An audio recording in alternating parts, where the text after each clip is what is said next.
Good afternoon, good morning, good evening, good whatever time of the day it is that you are tuning into your daily dose of donkey with Ginger. I am your host, the one and only Viking Donkey, joined today by, of course, the Mutant Gingy. Ginger in the house. What's up? And we got a special guest, the Laskers is here to join us today. Laskers, how are you doing? Oh, hanging in there. Today we're in here doing a nuke run while we'll be bringing you a recap of week 14. For better or for worse, it's a week that happened. So, Gingy, let's go ahead and take a look around the NFL. What did you see?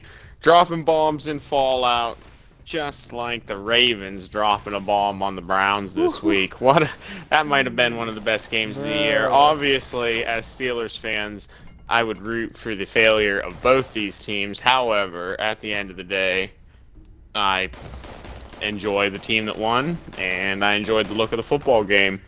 Not quite sure what was up with the 2-quarter-long Duke that Lamar took, and then just decided to come back and win the game.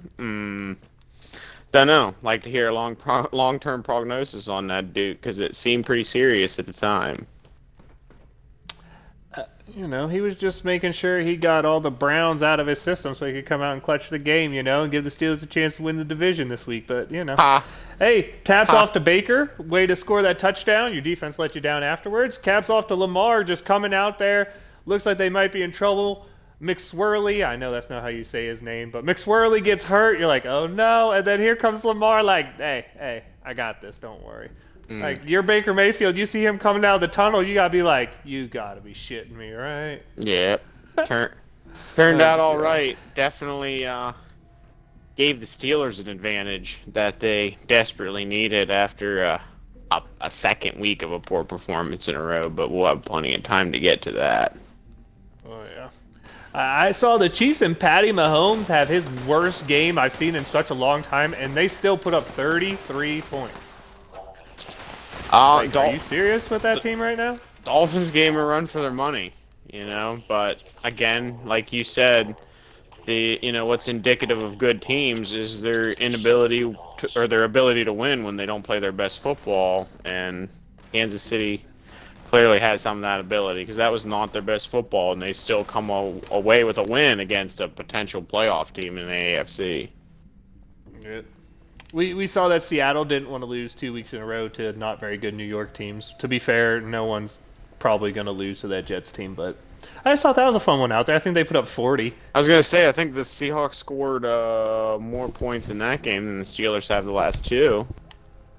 Let's go.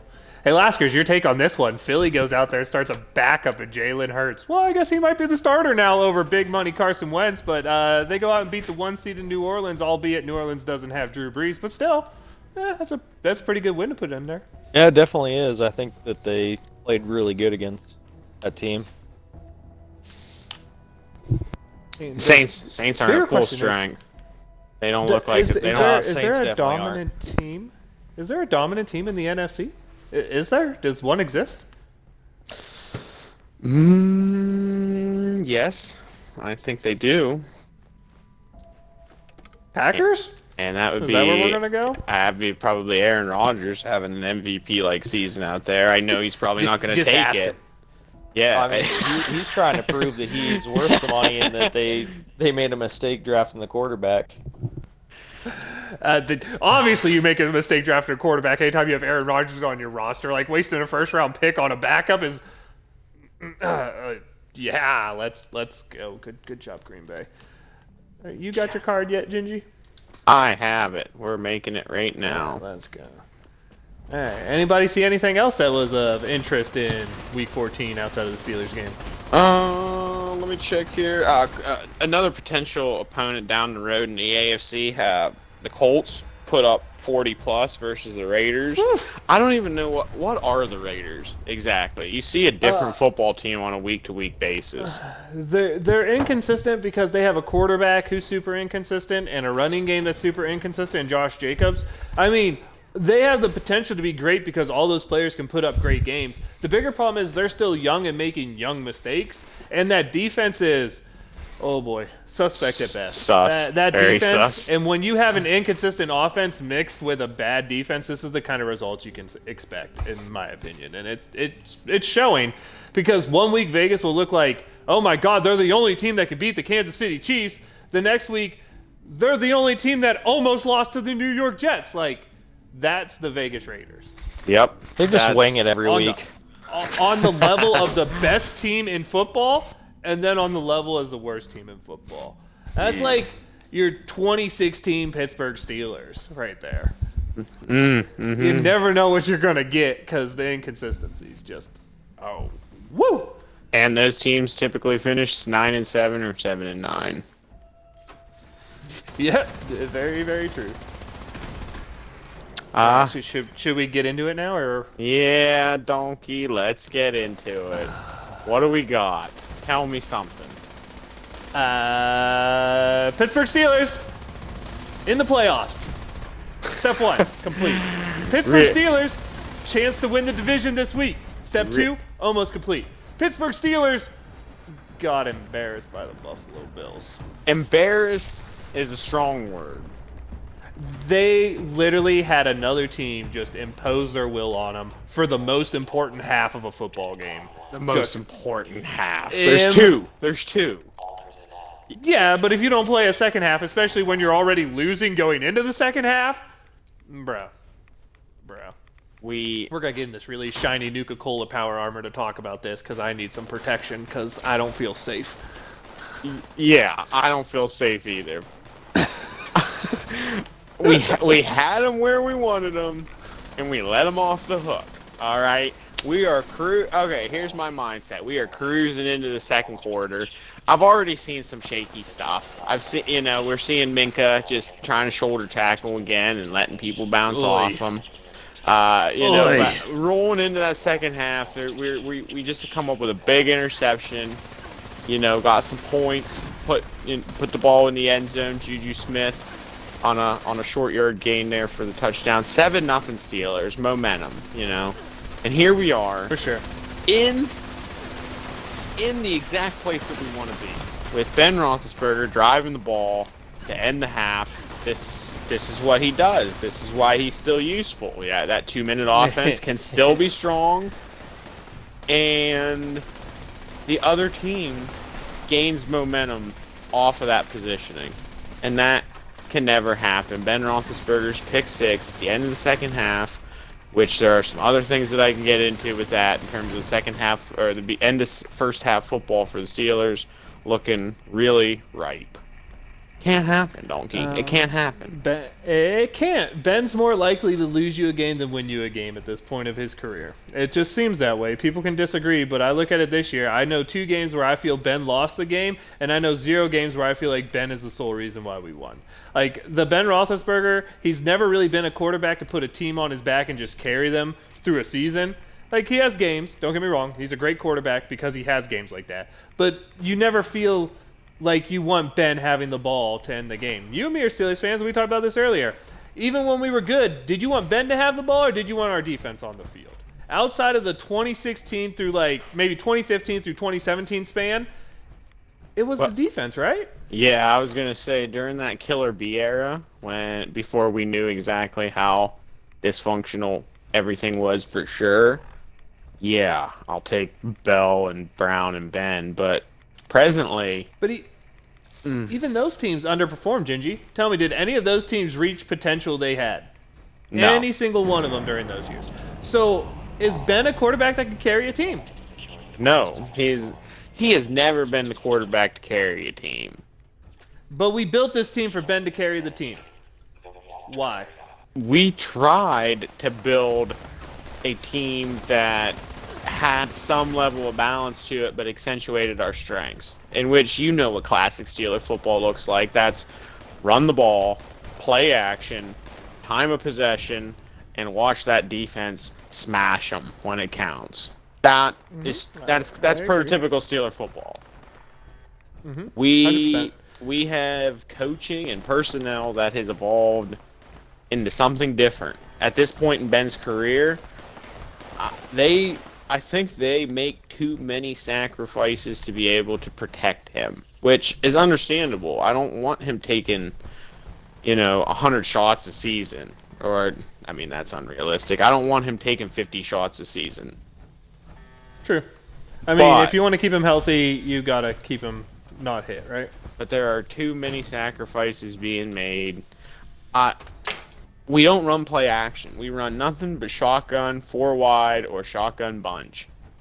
And it's getting pretty predictable at this point.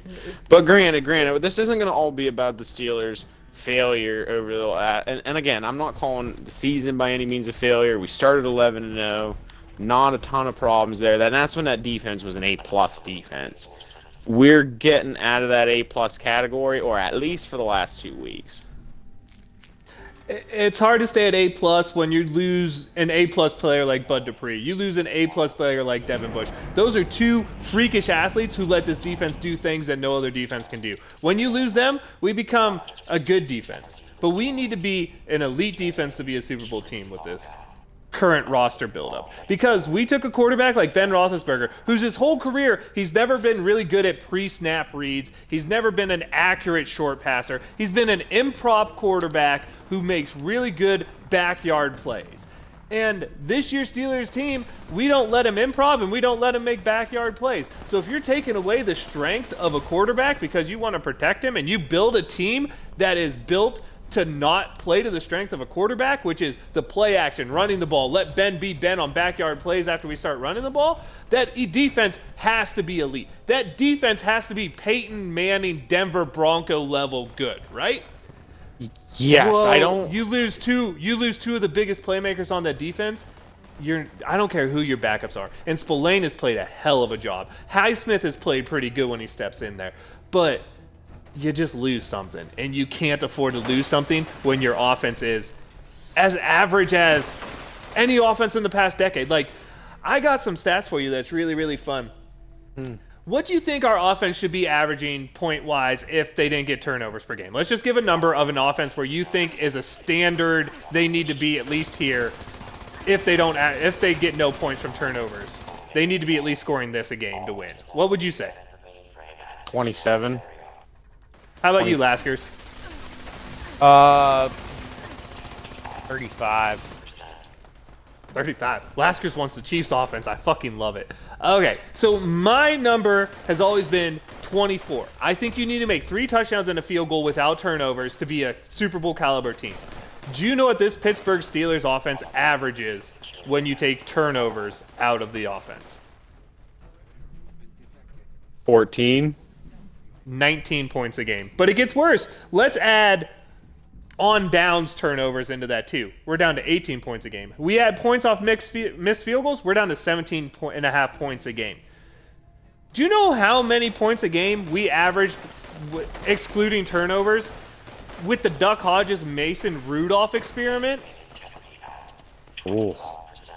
That's a good question. 12.16 points per game is what we averaged if you take away turnover points during that. You're telling me Ben isn't even a full touchdown better than an undrafted rookie free agent quarterback that no one in the world wanted named Duck Hodges? He can't even get our offense to average a touchdown more on regular scheduled drives than Duck frickin' Hodges? Are you serious with me right now? This is an underperforming offense to an extent I can't even say.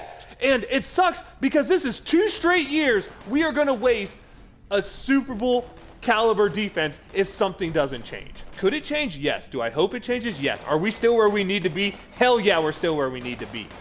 But something needs to change for this team to win a Super Bowl. Something needs to change. Ben Roethlisberger, I just mixed them together, needs to be able to find Derek Watt when he pulls down his pants wide open in the end zone, okay? He can't be looking at triple cover Juju while Derek Watt has his penis out open for a touchdown. That is unacceptable football. That is not Hall of Fame quarterback football. That is, your ass is going to be benched for Jalen Hurts football, okay? Ben needs to step it up. This starts with Ben because Ben wanted this offense to be about Ben. Ben's throwing the ball 50 times a game. Ben needs to step the hell up or just start handing the ball off. Donkey's calling for dicks out football. Let's watch out, people. Do you disagree? I don't disagree. However, I do not want this to be. I don't want. Dicks this out cannot football. be a. Yeah, this cannot be a ride the offense until they croak episode, Donkey. For real though, there is some blame there. Stephon Diggs tore apart the defense in the second half. There were many big holes What a open in that trade. zone. Yeah, okay, yeah, That was it really an was. amazing trade. Both teams gained value from that trade, so I don't think there'd be anything better that's happening. Great trade for both teams, although if you look at Minnesota this year, definitely Buffalo got the best of the short term. They did, but like for the value, no one really lost there. But and I have to give credit where credit is due. You know, Josh Allen, he got roughed up in the first half. I mean, there weren't that many sacks, but I think there were like 6 quarterback hits in the first half. Like they were putting pressure on him, and he was throwing some really shady balls. In fact, he threw that interception, which put the Steelers in the position initially in the second quarter to go up 7-0. I got some friends who are Denver fans, man, and they are still pissed about that one, not drafting Josh Allen. And you know what? At first I was like, dude, don't worry about it. He's not that good. Man, I feel you now. I feel you now, all my Denver friends. That kid is turning into something. My God, is he fun to watch. And they're putting the weapons around him. They still the Buffalo running game looked a little sus to me, but overall, No. What looks a little sus is our defense, dude, and I'm gonna call them out too. Is it Singletary? Is that their running back? The little guy who's like 5'8", running over our middle linebackers consistently. Oh my lordy lord! those are third and fourth string Put on your linebackers. skirts, boys, because we're playing powder puff football. Those are third and fourth string linebackers, respectively. Just throwing that out there. You're on an NFL roster, right? Yeah. You're getting paid to play football, right? Probably not as much as Bud Dupree and T.J. Watt, but yeah, sure, you're Getting paid as much as Spillane, and let me tell you, that kid looks good. Step the hell up, earn your damn paycheck, hit somebody with some force. Minkah Fitzpatrick, use your goddamn arms. Come on now, people.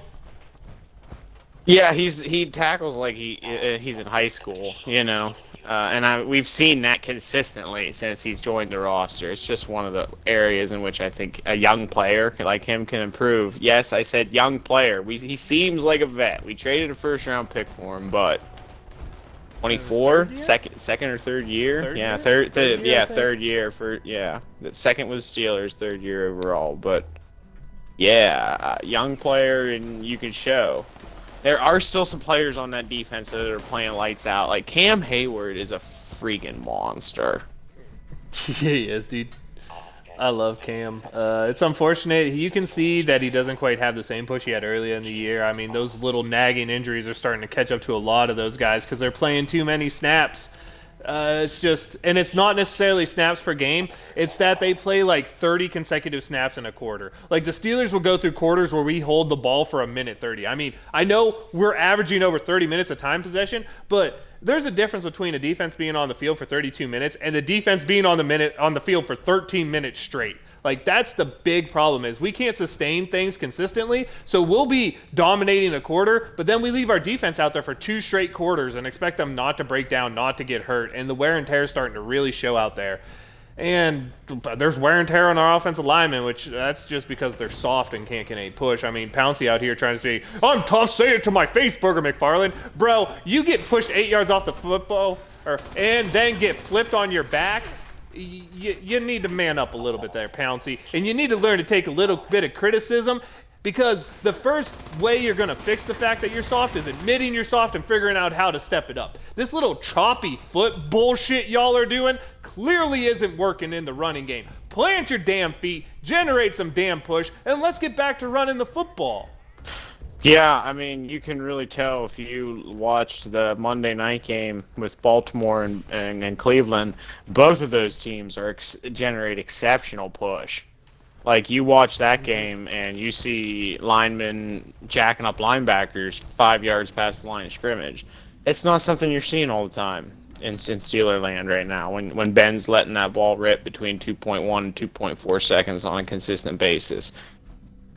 how, like I said, but the defense, it has a lot of heart, in my opinion, and they're wearing down. And you're talking about wearing down, Donkey, and obviously you can't make excuses. Okay, I understand that, but how much is having our bye week, the first possible opportunity at the beginning of the season, catching up to us now? I told you, and we went into it a little bit last week. I previewed it. This team needs to be rested. We need to win the Cincinnati game and then rest our starters for half the game against Indy and 3/4 of the game against Cleveland. We need to go into the playoffs not carrying if we're the 2, 3, or 4 seed. We need to go into the playoffs carrying that we're rested and ready to go. Because at this point, we cannot have a worn-out roster. We have a worn-out roster, we are screwed. And remember, the 2 seed doesn't get a bye, so being the 2 seed doesn't mean shit. We need a rested roster that is ready to push in the playoffs. Because right now, these guys, you've seen it. You can see it watching the game. They're worn down. Every second half of these games, we're getting worse and worse. This game this week is important. We need to win this game. We need to get some push. We need to rest guys and then go to the playoffs giving ourselves, I hate to say it, but the Denver Broncos Peyton Manning chance, where even though our quarterback's not really there anymore, we can still win, right? Any given Sunday, once you're one of those 7 teams that make it into the playoffs, and there's 14 teams that can come out of the NFL that can win a Super Bowl once that goes down, you know? Yes, there is. I mean, Eli Manning's going to be a Hall of Famer off the Any Given Sunday motto. Yes. He's got 2 of them because he just those New York teams were nowhere near, probably not even a top 5 team in the NFL. Either of those years, and they come out with Super Bowls. So it's not like it can't be done. But if something isn't changed, can it be done? If we go out as a West Coast offense, can it be done? I don't think it's the West Coast offense that's going to do it. We need some running game, period. I don't know where you're going to find it. Or, you and I had talked a little bit last week about deceptive options in terms of the run game, not necessarily classic Steelers football, run it down your throat, but maybe a little more shotgun draw, maybe a little wildcat with Dobbs. Do you think there's an alternative solution out there that's not just plain hit you in the face, smack mouth football?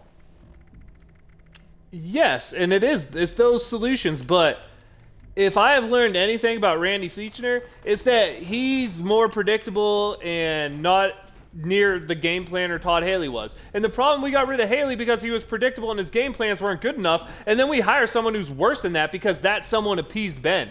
So I don't know. I don't know if you can do it with Fichtner. I think Fichtner is one of those guys who thinks he's smarter than he is and is like, no, my offense will work, just keep waiting. Because, let's be honest, we've been doing it for 13 weeks. It worked for the first 3 weeks, and then team got film on us, and it hasn't worked since outside of the Cleveland game. But we keep bashing our heads off the wall and doing it because, well, this is what Ben wants, this is what Fichtner wants to call, we want to be the West Coast Steelers, we want to run the Alex Smith special, and it just, I don't know with the current minds that are there, that we can do it. I don't know if this set of coaches can get it done. I don't know. And to be honest, the running ball requires a little bit of toughness, and I'm not sure this team has it. As I think it was Keith Butler said this week, right? It's something you're born with. I can't teach it. Your mama gives it to you.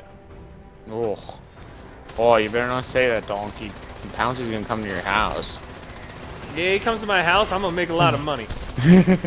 He go find you.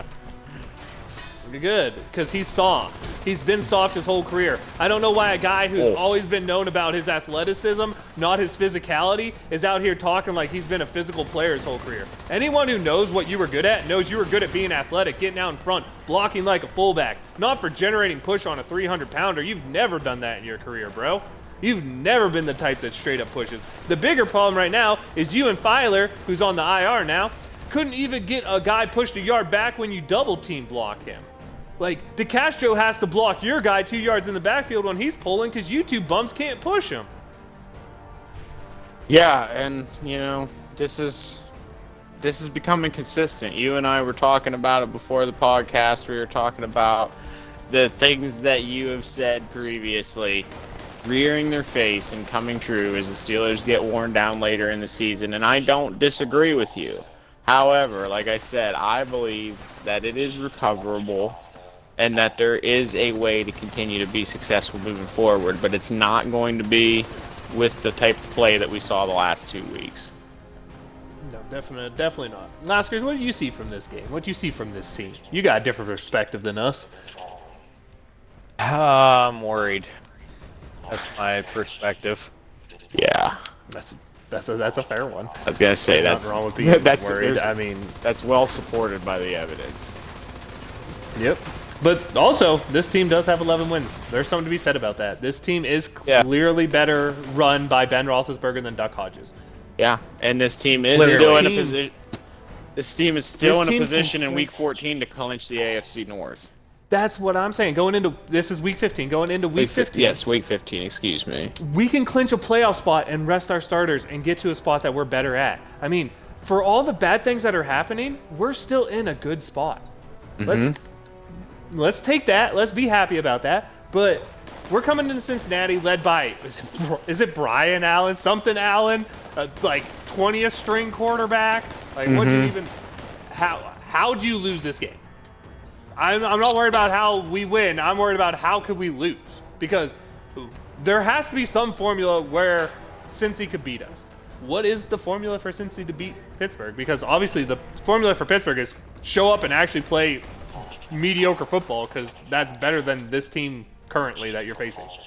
The formula is to let Pittsburgh beat themselves with turnovers and special teams errors, and it could happen. I see. Yeah, that's fair. I mean, it could happen. I mean, this is going to be a makeshift offensive line, right? How many linemen did we lose last week? Like 4? Three. Fairly certain. Yeah, we started the game dressing 8, and we only had 5 at the end.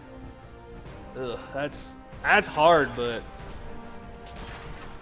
I mean, we've done a lot. Someone's got to step up. We've done a lot of railing on the offense, Donkey, but I don't think that we're done yet, because we were awfully critical of Ben Roethlisberger. But I'm going to say 2 words to you right now, and I wanted you to tell me what you think. Those 2 words are Diontae Johnson. Do you want me to call him Dwight Stone or Limas Swede 2.0? Which one would you prefer? I prefer Limas Swede 2.0 because the potential attributes is there. Off the charts. I saw hands. Suspect. I'm okay with Limas Swede 2.0, but he's done it before. I don't know what this funk is. I've really, and like, you can't make excuses. I've already said that before, but I personally feel that the bye week in Week 4, the scheduling around Thanksgiving, this team is not handling that adversity as well as I'd like them to. No, the way they handled all year was great, and the way they handled this went to shite, right? But I got a bigger problem with Diontae Johnson is I've never seen him catch a ball in the cold. He plays in Pittsburgh, not New Orleans. Yeah. Say what you want. The drops were not a problem with Diontae until it got cold. And then his hands just don't work. And the bigger question I have here is, I don't know, Eric Ebron, welcome to Can't Catch 2.0. Ebron, yes. Also a big-time perpetrator. Why are we still game planning that these guys are the focal points? Why aren't we trying to get the ball to, I don't know, who's a guy who has tough hands, has made contested catches, has been really the force of the offense the last 3 weeks? Oh my God, can someone help me out with a name here? J-Dub. Oh, James Washington, that's right. The only way he gets in the game is if Diontae Johnson drops 8 balls over 2 games. Even though James Washington was the best receiver last game, we still go into this week showcasing Diontae Johnson and not James Washington? Like, did James Washington mess around with Mike Tomlin's daughter or some shit I don't know about? Like, why the hell's he in the doghouse? You can see when they catch the ball, Donkey, that James Washington clearly does not have the same level of moves and athletic ability to move the way that Diontae does. He's not going to produce the consistent yards after catch. However, to produce yards after catch, you have to catch the ball. That's true.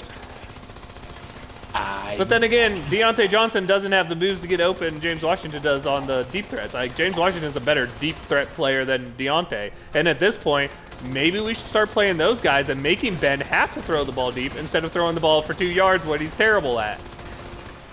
Because, let's be honest, a lot of these drops are pure receiver drops, but if you look at a lot of the drops, they're off-target throws. Like before the last 2 weeks. The last 2 weeks, those were pretty passes. I don't know what Deontay was doing. But the drops prior to the last 2 weeks were off-target throws by Ben. And when you're throwing 2-yard hitch routes as laser beams and they're behind the receiver and he has to adjust, they just don't have the time to do it. Lots of criticism. Lots of criticism to be passed around. They had them where they wanted them. They did. And I've said this before. What happens if 500-yard, 5-touchdown Ben shows up in the playoffs? I can't Like, I still wait. think it could happen. Like, do I feel like it's going to happen? No. But do I think it could happen? Yeah, dude. I'm a Steelers fan. I'm not going to give up hope till this team's done. I'm going to be realistic about what I see on the field, but I think that could show up. And that Ben shows up, let's go. I mean, donkey, if it helps, that's what I wrote on my letter to Santa this year, is bring me back the old Ben. Give me 500-yard Ben. I want 500-yard Ben, please. I want 500 yards, 5 touchies. Let's go. That would be great. I'll take an offense that just controls the clock to where that defense is fresh all the time, to where Renegade, whether it's played or not, is in these boys' head in the fourth quarter, and the defense makes the plays they made all the times before as a Steelers fan, where this offense doesn't feel like they're purposely trying to screw the defense. Like, every team talks about complementary football, right? Mm-hmm. How do you complement a good defense? Time of possession. Give them a break. All right, so then, the fudge are we doing throwing the ball 60 times a game? That's never what Ben has been about. I know. 51 times is too many. That was how many times they threw in the Washington game. Do you know how many times they threw in the Buffalo game? A bajillion. Too many. Yes, Laskers. Way too many. Is this team capable of turning it around? I think so. I think they are. Just like we're dropping nukes, I think that the Steelers can too. I hope so. I hope you're right. Laskers, you think this team's capable of turning it around? I hope so. I do think they can. What do you think this key is here? What's the key for a turnaround? Better defense and catching the ball. True. Gingy? True. Not only that, but I'm looking for a less one-dimensional attack. When you can plan an entire defense and keep that defensive unit out there as long as you want, because we're playing similar personnel packages. I said before the game, we've got 3 wide, 1 in the backfield. We've got 4 wide, and we've got bunches, all out of the shotgun. What else is there? Nothing. So one out of every 15 times, you're going to line up Benny Snell as a single back in the backfield and hand it off to him. Great. Wow. He's going to get stuffed when he needs 1 yard. Wow, variety, right? You know, and we're going to hand it off to him 6 times a game, and he's going to get 15, 17 yards. That is not the variety that I'm looking for. Are you sure? Because I remember 8 carries for 4 yards. No. That's what I remember. Wait, I was trying to be generous, Donkey. I don't want to talk about 8 carries for 4 yards. I do. Well, that shit's depressing. Alright, so I'm going to go back, and as Gingy called it, maybe it's the right style to call it. They need to play dicks out football. Someone on this team needs to get a little edge and needs to play a little physical, okay? Because this pansy, mosey offensive line shit ain't going to cut it as a Steeler. Steelers fans ain't going to accept this West Coast offense, and it clearly doesn't look like it's going to work in the cold weather. So let's man up. Let's grow a pair. Hey, Marquise Pouncey, you want to say this shit? Prove it, bro. You're out there next week. Prove it. Throw some of these second-rate Bengals on their faces. Make me believe. Make me believe. And you bring out a perfect point, Donkey. This was a very cathartic conversation. I feel a lot better now than I did beforehand. I think this week versus the Bengals is an excellent opportunity for confidence building. It's an excellent opportunity to go out and beat a team by 3 scores, and I think that would be the best medicine right now. After eating big pieces of humble pie for 2 weeks in a row. let's get this bad streak out of our minds. Let's start resting our starters towards the end of the year because it doesn't matter. Let's go into the playoffs fresh, get hot, and make a frickin' run. Let's go. Wave him if you got him, baby. That's what I'm talking about. Yeah, I'd like to look a little bit more ahead at the Bengals. What do we? Without a Bengal or a Joe Burrow-less Bengals team is not a team that you would consider a threat, but I don't think any NFL team is a team that you want to overlook. They got a good set of receivers. I mean, Boyd's good. Oh my gosh, who's the rookie they got? Or maybe second-year guy out of Clemson. I can't think of his name right now. That kid torched us the first time we played. I mean, they have Higgins, T. Higgins, right? Is that his name? Mm-hmm. They have a nice set of skill players. I mean, when A.J. Green is now the third best receiver on that team, and maybe not even that says something because he's still a pretty good player. They have a nice set of skill players, but let's be honest, they're on like a fourth-string quarterback type of guy. They're on like a Devlin Hodges type of guy. I already put the key card in if someone has the code. You shouldn't lose to a team like this. They traded arguably their two best defensive players. I mean, that defense, they're still trying. That team gives it. You say what you want. The Bengals team's a team that shows up and gives it.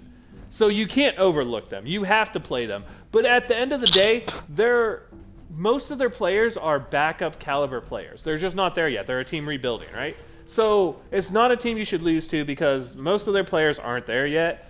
But it's a team if you overlook, it's going to be bad. Did you say if someone has the code? Yeah, it's ready to go if you have the code. It won't let me enter it. I'll tell you what it is, Do though. I have to enter it? All right. Apparently. We'll get to that in a second. Yeah, I think this is a great comeback week. I'm looking for the Steelers to win by at least by 2 scores, 27-13. 27-13. All right, I can see that. I don't know, dude. I think they win by 20, but they could lose by 7. I don't know. This team scares me. I hope they show up to be physical. I hope whoever runs the ball gets 100 yards rushing. I hope we run the ball at least 25 times. That's really what I'm looking for, is a commitment to the running game. Just at least 25 carries. That's what I want. Really? I don't care if it's win or lose. Oh, I care if it's win or lose. I don't care about the score. If we run the ball 25 times, that's the big thing to me. I'd love to stay healthy through it, too. Staying healthy is going to be really key right now. We cannot lose any more on our offensive line nor in that defensive secondary. No, not at all. All right, Laskers, anything you're seeing coming up? Gotta stay healthy. I mean, that's the biggest thing. Can't lose any more Shout-outs. players.